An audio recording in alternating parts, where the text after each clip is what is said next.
Assalomu alaykum hurmatli muxlislar. Yana bo'lishga haqida gapirmoqchiman. Sababi shu o'tgan galgi videodan keyin odamlar ikkita frontga ajralib qolishdi. Bir xilli bersa bo'ladi deyishdi. Ali tovuq parandalarga bir xilli bersa bo'lmaydi deyishdi.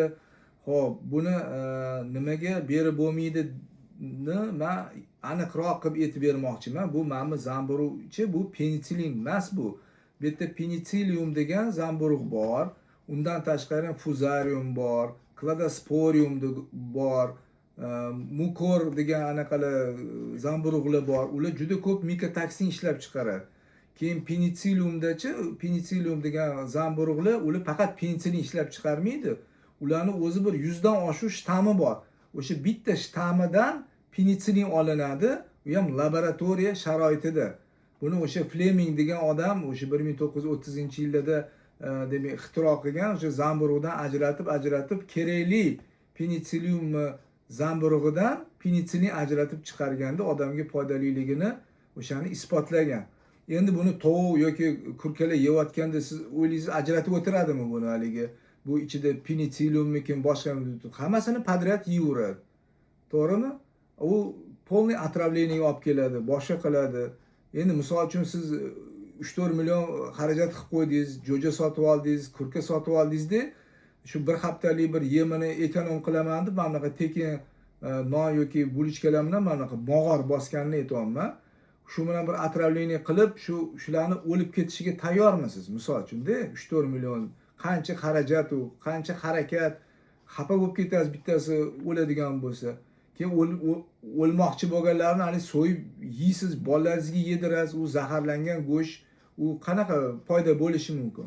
Mana misol uchun odamzod ham anaqaga borsa, supermarketdan borib bir haligi srog o'tgan bir mahsulot oladigan bo'lsa, ko'rasizki, hali yaxshi emas, darrov qaytarib olib borasiz va to'polon qilib, "Men bu narsang srog o'tib ketibdi, sen zaharlamoqchimisan?" debdi.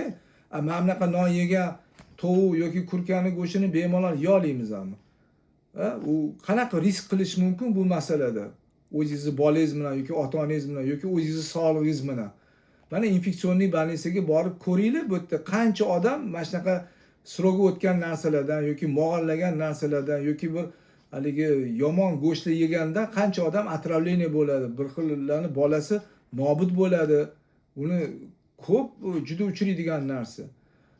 Buni haligi mumkin emasliginicha mana mikrobiologlar ham, sanepidemstansiya ham, Всемирная организация здравоохранения degan anaqalar ham, tashkilotlar ham buni mumkin emas deb, uchta undov belgisini qo'yib qo'yib, mumkin emas, umuman ishlatish mumkin emas, hayvonlarga berish mumkin emas deb aytishgan.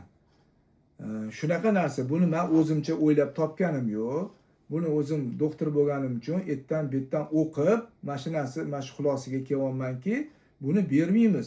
Keyin mana misol uchun mana bu yog'i yaxshiga o'xshayapti. Mana bu yoq tarafini bundoq kesib olib bersa bo'ladi, unaqa emas. Bu mana bu yog'i bu ko'rinib turgan narsa, mana ko'karib turgan. Bu yoqqa polniy zahari tarqab bo'lgan. O'zi ham tarqab bo'lgan, toksini ham tarqab bo'lganda, bu ko'rinmaydi boshida. Ko'p o'sib chiqqandan keyin mana ko'karib chiqadi. Bu uje uvol bo'lgan bulichka hisoblanadi. Buni endi tashavorozmi, nima qilamiz, qanaqa qilamiz, bu uvol bo'ladi-ku deyshadi. Bu uje uvol bo'lgan. Bu darajaga o'zi olib kelmasligi kerak edi o'sha bulichkamidi, non nima, misol. Bu uje o'lgan bulichka, uvol bo'lgan. Buni iloji bo'lsa, musorga tashlagingiz kelmasa, buni nima qilasiz? Yo'q, yoqib yuborish kerak bo'ladi agar yonsa, quruq bo'lsa. Yoki yerga chuqurroq qilib bir 50-60 santimetrdan pastroq ko'mib qo'yasiz.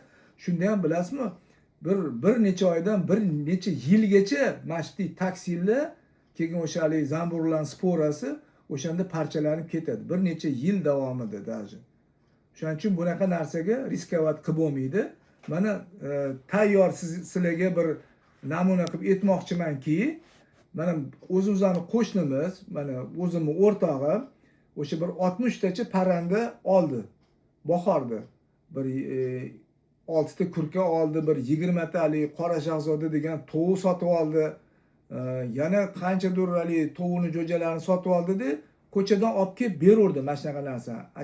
Po'chamidi, mana bunaqa qattiq nonmidi, musorxonadan yig'ib qo'yishadi-yu qattiq nonlar. Ichida mog'allagani ham bo'ladi, yaxshisi ham bo'ladi. Mayli, xo'p, yaxshisini ajratib bersin deyliga. Endi o'sha ham yaxshimi, yomonmi qatdan bilasiz u, ichida ko'rinmasa u narsa. Deb o'shani bermang shu narsani dedim. Yo'q, berurdilar. Ya hech narsa qilmaydi, ilgaridan berib kelganmiz deyishdi. Xo'p, berdilar. Hozir mana hozirgi kunga kelib 60 ta parrandasidan 20 tasi qolgan. O'sha 20 tasi hamchi ja zo'r rivojlanayotgani yo'q. O'shaning uchun sizlarga eslatma. Bu narsani bermanglar. Iloji boricha bermanglar. Bu hamma yoqda dokazat qilingan narsa. Taninglar sog' bo'lsin, yaxshilikni ko'rishinglar, omon bo'linglar.